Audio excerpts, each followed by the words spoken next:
bénéfices, et le franc CFA a été créé à l'indépendance de ces pays-là pour ça, et d'autre part, il y a la fuite bien sûr de ces bénéfices, il y a la fuite de la corruption, qu'on connaît et qu'on ne combat pas, et bien sûr la corruption des gens qui sont au pouvoir et qui eux aussi ne consacrent pas les fonds qu'ils ont au développement de leur pays, mais à investir en lieu sûr dans les pays occidentaux. Je donne la parole aux politiques, mais juste un petit mot, Antoine Glaser, parce que vous l'évoquez, cette question-là, alors vous la survolez sans prendre de position très nette, mais je repose cette question, comment faire? Voilà. Quand vous êtes journaliste, vous êtes au-delà du bien et du mal, je veux dire. Moi, je suis pas, c'est vrai, j'ai pas un jugement, je vais pas dire c'est bien, c'est mal. Moi, ce que je trouve de plus choquant, déjà, c'est que la justice soit saisie en France, parce qu'il n'y a pas de justice dans les pays, déjà. Sinon, c'est déjà un premier problème. C'est faramineux, les sommes brassées, là. Le deuxième problème, c'est aussi une question de développement local. Je veux dire, c'est vrai que les chefs d'État africains, habituellement, quand il y a disons, des avocats qui disent, ouais, vous nous emmerdez, nous, mais vous n'allez pas emmerder tous les Émirats du Golfe Persique, etc. Mais sauf que quand vous regardez Dubaï, on peut dire n'importe quoi de Dubaï, mais c'est en train de se développer à vitesse grand V. Il y a un vrai développement économique. Un vrai développement économique, même si les types, ou l'Arabie Saoudite et autres. Donc, je veux dire, le problème, c'est 50 ans de coopération. Personne ne veut faire tirer le bilan. Mais un jour, quand vous ferez 50 ans de coopération française en Afrique, il y aura un problème. Je veux dire, quand vous avez à peu près même pas 1000 km de route dans un pays comme le Gabon, vous en avez même pas 1500 au Cameroun pour 10 000. Je parle de kilomètres de route bitumés, asphaltés par rapport à 10 000 km. Vous vous dites au niveau infrastructure, il y a un vrai problème au-delà même de, je veux dire, des investissements des chefs d'État. Le problème, à mon avis, il se situe dans les pays. Qu'est-ce qui fait que les infrastructures, il n'y a pas d'infrastructure, il n'y a pas d'infrastructure. L'argent est parti ailleurs. L'eau, l'électricité et autres, le réinvestissement. L'école, la formation. Et l'école, non seulement la ça, santé. Mais ça s'effondre. L'école, les propositions de la Commission. Juste un dernier mot, il y a un délitement dans ces pays des États. C'est-à-dire, c'est une régression. La structure même de. Et surtout dans les secteurs de la santé et de l'éducation. Il y a des propositions. Juste un petit mot, Kofi Annan, puis on va écouter. D'abord, Kofi Annan, cette question-là, on vous écoute ensuite. Mais sur ces points précis, quand on entend des voitures à 300... Quand on voit ça, ça veut dire quoi? L'illustration de ça, c'est que ces gens, mais ils s'en foutent. Ils s'en foutent parce qu'ils savent qu'ils ont l'impunité pour eux. Ils savent que la France, au plus haut niveau, les protège. C'est pas compliqué. Donc, n'allez pas nous dire que la France n'a pas d'influence en Afrique. C'est une contre-vérité flagrante. Mais c'est évident. Ces gens-là ne craignent rien. Le fils Eyadema, celui qui est devenu président du Togo à la suite de son père, on vient de lui livrer une voiture, une Maybach de chez Mercedes. Vous savez combien elle coûte? Non. 1 500 000 €. 3 000 ans de SMIC togolais. Vous m'entendez? Et c'est la voiture. Et son frère, qui n'est rien, qui est le fils de, vient de se faire livrer 3 Rolls-Royce en même temps. Dans les nids de poules de Lomé. Mais c'est ça. Ils trouvent des gens pour leur vendre, ils trouvent des gens pour les défendre, ils trouvent des gens pour leur garder l'impunité, et puis ça continue. Et le peuple, on s'en fout. Moi, quand j'étais à l'école coloniale, j'étais à l'école coloniale, moi. J'ai passé le baccalauréat colonial, corrigé à Bordeaux. Je suis entré en classe de maths sup à Brest, au lycée. Kérichen, direct. Aujourd'hui, vous amenez un bachelier togolais. Ici, il n'a même pas le niveau de la seconde. Le niveau a baissé. Le niveau a baissé, non, vertigineusement. La qualité de l'enseignement. Enfin, et quand Antoine dit c'est aussi la faute des dirigeants, mais bien sûr que c'est la faute des dirigeants. La France ne se lève pas tous les matins en se disant comment je vais traiter le Cameroun, comment je vais traiter le Togo. C'est la faute des dirigeants, bien sûr. Et ce que je ne comprends pas, je repose la question, mais quels sont ces intérêts si forts qui font que la France peut penser que les démocrates ne les défendent pas? Jacques Rémy, vous allez refaire d'autres émissions. On va automatiquement vous poser cette question. Oui, on va vous dire, mais alors... C'est vrai que l'Afrique a son destin, elle possède son propre destin. Et c'est pour ce faire que nous avons fait 2 types de propositions.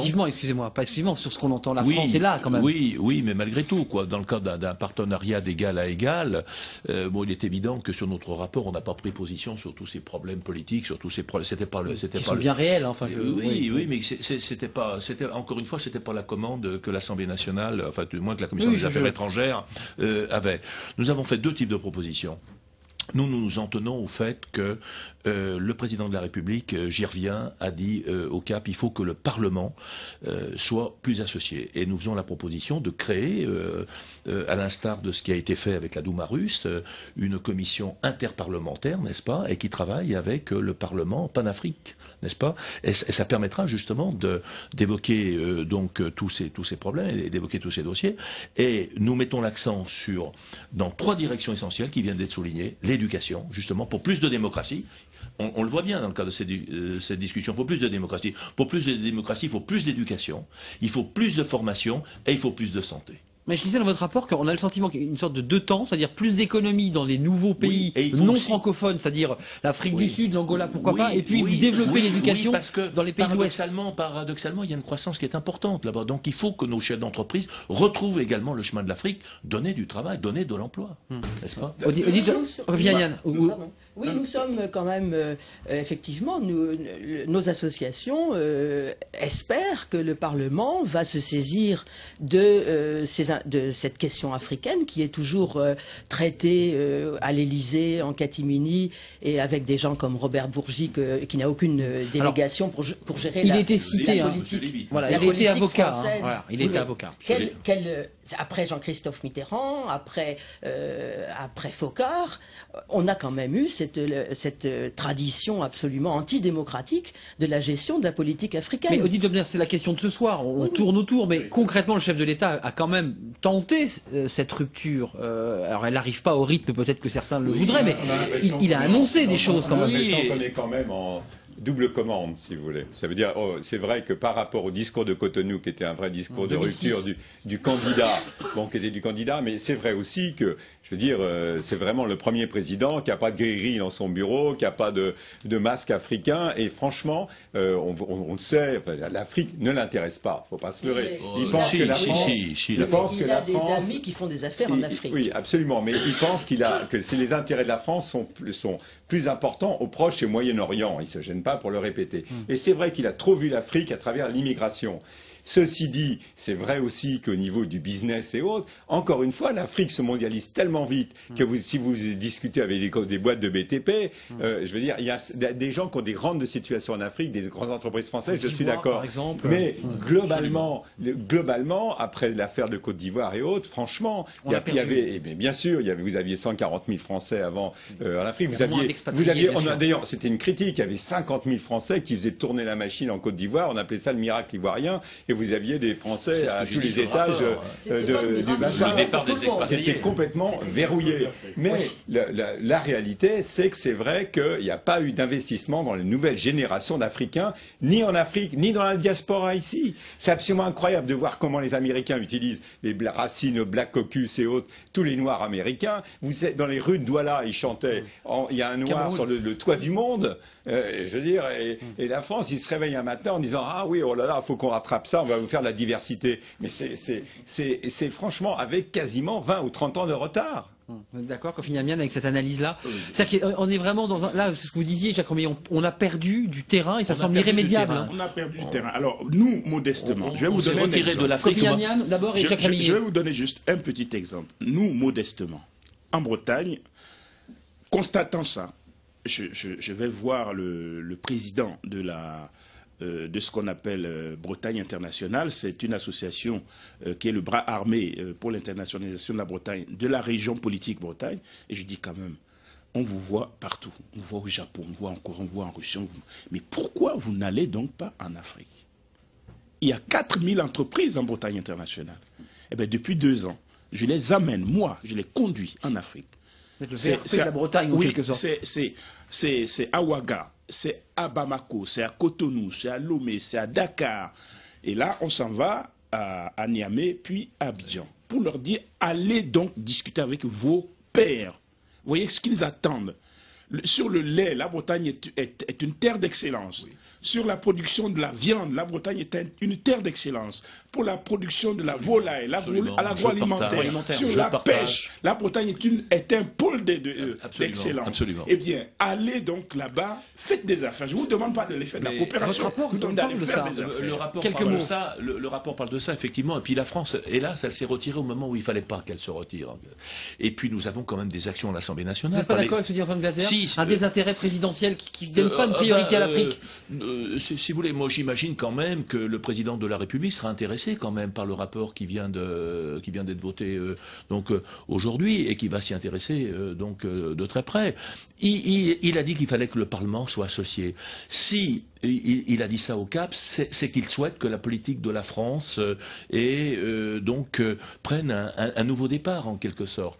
Et l'Assemblée nationale prend toute sa part également par les groupes d'amitié. Ce que Kofi vient de dire, nous le faisons par les groupes d'amitié. Moi j'ai été président longtemps pendant la première législature du groupe d'amitié France-Tchad. C'est ce que nous faisions avec de la coopération décentralisée, c'est ce que nous faisions avec l'échange d'élus, l'échange de fonctionnaires, etc. Une question très basique, est-ce que les parlementaires peuvent faire entendre leur voix, par exemple, pour que la justice avance? Vous allez me dire, moi je suis le législateur, je suis pas le judiciaire, mais moi je suis pour pouvoir que la justice politique. fasse son travail. Moi je suis pouvoir politique, je n'interfère jamais dans le pouvoir, vous le savez, judiciaire. Bien sûr, par exemple, en ce moment, on souhaite, et je crois qu'il y a des parlementaires français qui veulent une commission d'enquête sur la disparition de Ibn Omar Mohamed Saleh, qui n'a pas apparu au Tchad, qui a été assassiné, donc, et qui était un homme politique de grande valeur et qui était dans la compétition démocratique.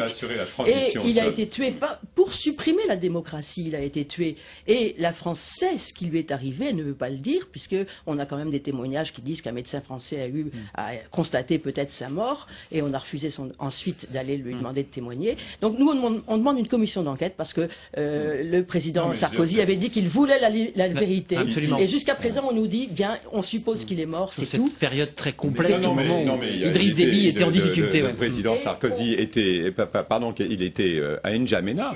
Il a fait ses déclarations à N'Djamena en disant il y a une commission d'enquête. Il y avait Carla, sa femme, qui était en train qui a vu pendant 1 heure Madame Ibn Mohamed Saleh en disant voilà, il y aura une commission d'enquête. Et pour l'instant, on ne sait toujours rien. Donc je veux dire, là, il s'était engagé personnellement, le président, cette affaire. Sur sa route du Cap, c'est malheureusement la fin du débat. Je voulais prendre quelques secondes calmement pour repréciser qu'il y avait un rapport parlementaire. On en a parlé ce soir un petit peu en avance. Qui sera public à partir de demain matin. Exactement, et qui sera en ligne demain et qui sera donc publié lundi ou mardi. Voilà, le site de l'Assemblée nationale. Voilà, tout à fait, le site de l'Assemblée nationale. Et il faut attendre, les partis politiques ont représenté dans la mission jusqu'à vendredi soir. Pour amender ou modifier. Non pas modifier, non, puisqu'il a été voté pour apporter des contributions. Des contributions. On ne peut pas l'amender alors. On peut pas non, des contributions. Et puis il y aura aussi sur le site donc les interventions des députés, etc. Je rappelle qu'il est rare quand même qu'un rapport soit voté en ce qui concerne la publication à l'unanimité. Et en toute transparence sur le site de www.assemblée-nationale. Kofi Nnamdian, on en saura peut-être plus dans les mois qui viennent, mais en tout cas vous êtes probablement prochain candidat à l'élection présidentielle au Togo. J'ai un souhait, c'est que la France, le peu de pouvoir qu'elle a, puisqu'elle en a quand même un peu, assure la transparence et la démocratie du vote. Absolument, on a bien entendu votre message. C'est le message que je ferai passer en commission des affaires étrangères. Je voudrais simplement préciser quelques ouvrages. Sarko en Afrique, Antoine Glaser, Stephen Smith chez Plomb, livre qui est au cœur du sujet. Le livre blanc, je ne l'ai pas cité, Odile Tobner, livre blanc pour une politique de la France en Afrique responsable et transparente. C'est un mot qu'on a utilisé sur ce plateau, on a parlé d'opacité, la transparence, édition L'Harmattan, et puis Nicolas Sarkozy ou la France-Afrique décomplexée, préface d'Odile Tobner, signé Samuel Foutoyer. Un dernier mot. Un dernier mot, ça vaut le coup qu'on s'intéresse à l'Afrique. Sérieusement. Bon, on l'a fait ce soir sur ce plateau.